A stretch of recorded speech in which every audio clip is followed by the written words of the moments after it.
Hey, what's up, everyone? Derek Cole here with Simmons 1 Hour Heating Air, and I wanted to bring you a few tips for your heater and the maintenance this time of year because we're heading into the winter season.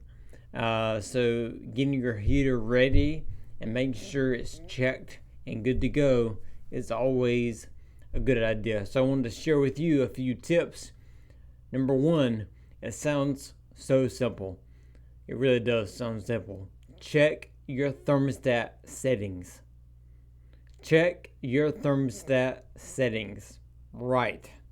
Yes. We get the phone call quite a bit of people having no heat. I have no heat in my house, and we get there and it's a schedule problem or it's a mode problem. So make sure your thermostat is on heat if you want heat, or if it's on auto, you have it set to the right temperatures. Remember, when you have auto set, it has a temperature for cooling, a temperature for heating. So basically, you're saying if it goes above, say you got it still on 75 for cooling. If it goes above 75 degrees in the house, you're going to bring on cooling. Say you have the heat set to 72. If it gets below 72 in the house, it's going to bring on the heating. So make sure you have the auto set up correctly, or you have it in the right mode. If you want heat, make sure it's on heat again, or make sure the auto feature, when it's on, you have those right temperatures you want to be comfortable. And I get the question too, what's the right temperature? Well, the right temperature is whatever you are comfortable at. I'm a big believer in you should not be uncomfortable in your house.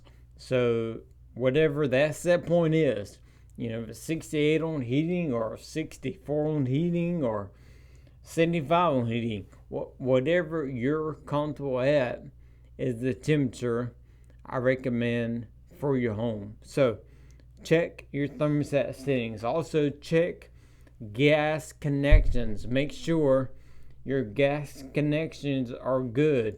Look for any signs of smoke or soot, or when you go to your furnace, when you go to it, listen.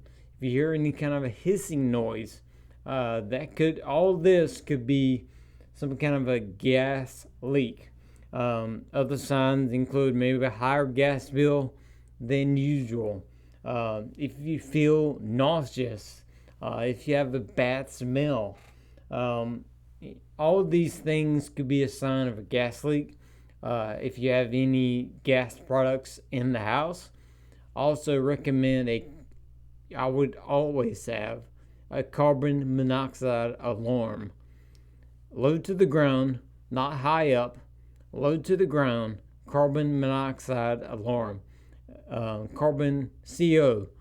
Carbon monoxide is odorless, tasteless. You can't smell it, you can't feel it, you can't sense it.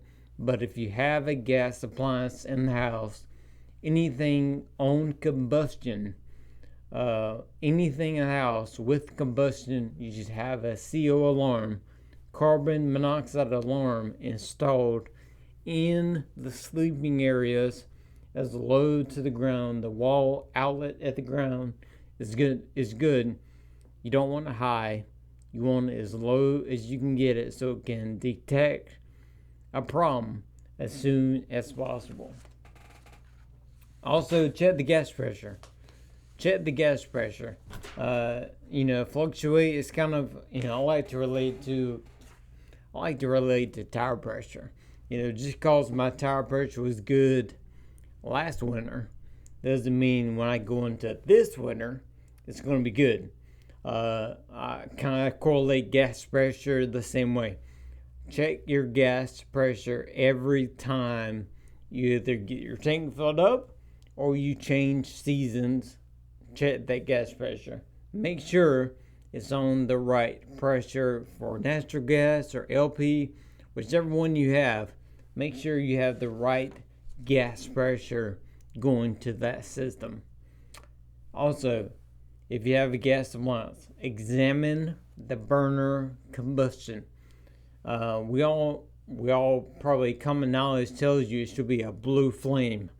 It shouldn't be a yellow, red. All this should not be at the burner. It should be a nice, clean blue flame when you're burning correctly. If it's anything more than that, you're having too much oxygen involved with it, so you're having a combustion problem, and that's never good. You don't want a combustion problem. You want it to be a nice blue flame to make sure you're burning correctly. Also, with that gas system, you have what's called a heat exchanger. A heat exchanger, you have the burners, you have the heat exchanger. So the burners are going to go into the heat exchanger. The heat exchanger is actually going to hold that fire in the box, and when the air comes across it, it's going to heat it up. It's the heat exchanger. Now, there should be, I'm talking about combustion or talk about gas connections or smells, or the heat exchanger, there is no point in which the gas should be in the air stream. The burner to heat exchanger, the heat exchanger is sealed, properly sealed. So make sure you check your heat exchanger for any holes, any cracks, anything that exposes direct gas into the airstream. That is what you do not want. Another reason for a seal alarm is because you want to make sure you do not have toxic levels of CO in the house. Whenever you have a hole in the heat exchanger, or you have something improper there, something has failed, the integrity is gone. Whenever you have that happen, you bring in the possibility of carbon monoxide into the home. Now, I don't know about you, but I don't even want the possibility of a cracked heat exchanger, the possibility of CO getting into the home. So if I had a gas unit, I would get my heater maintenance done before the season starts to make sure I'm good to go for the season. Make sure my gas pressure is good. Make sure my burner is burning good. Make sure my heat exchanger is good. Make sure my CO alarm is good. I would have all of those in place to make sure I'm good to go before my heat starts. Now, if you already started your heat, this still is something you can have checked out to make sure you're burning properly.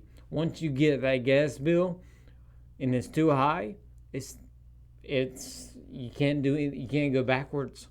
You can't go back and fix it. It is what it is. You don't want CO in the house. You don't want a heat exchanger problem.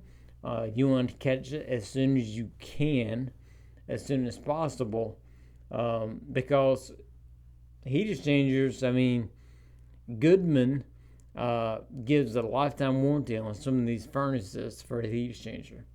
The reason is because they have tested, and they have reliable heat exchangers that have very small failure rates. But anytime you have metal that is expanding with heat, contracting with cold, expanding with heat, then contracting, that metal over time is getting wear and tear.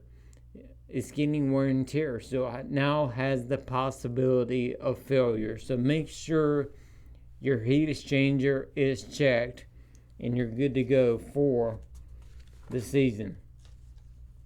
I'll leave you with this. I'll leave you with what is probably my favorite thing to talk about. Excuse me, got a drink there. Probably my favorite thing to talk about. Change your air filter. Every time, every 30 days.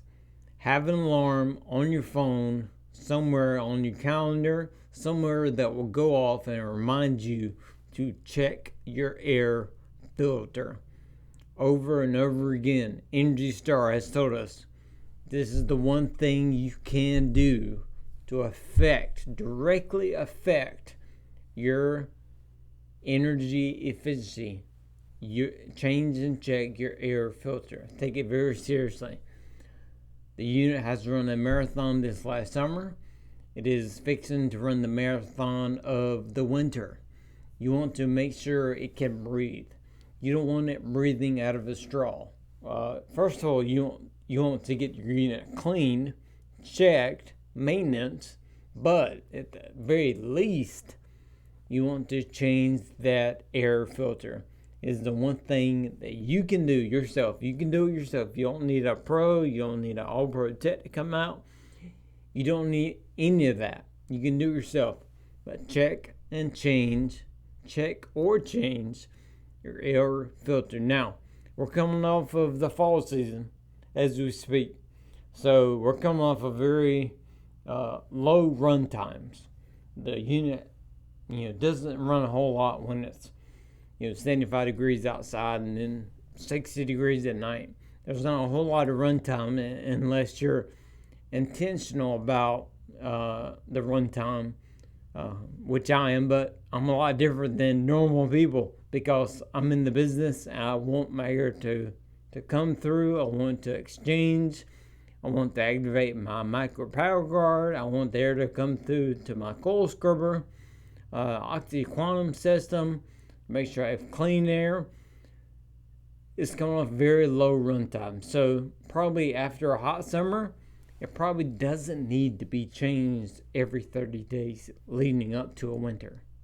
It's probably not have enough runtime, at least not in this area of southeastern North Carolina. But it's fixing to get there. So what I'm saying is, if you have not checked your filter, in a few months, it's probably not devastating. But it probably does need to be changed out. But go ahead and make that note. Make that reminder in your phone. Make that reminder in your phone or your calendar, wherever you want to put it. Check and change your air filter every 30 days. Now, for a top 10 heater maintenance tip, if you like this and want to actually read the PDF, I'll link it up right here in the notes, but it's simmons1hour.com/heater PDF. simmons1hour.com/heater PDF. Top 10 heater maintenance tips. But my overall tip would be get a happy heat restoration. Get your unit checked, serviced. Make sure you're good to go for the winter season ahead.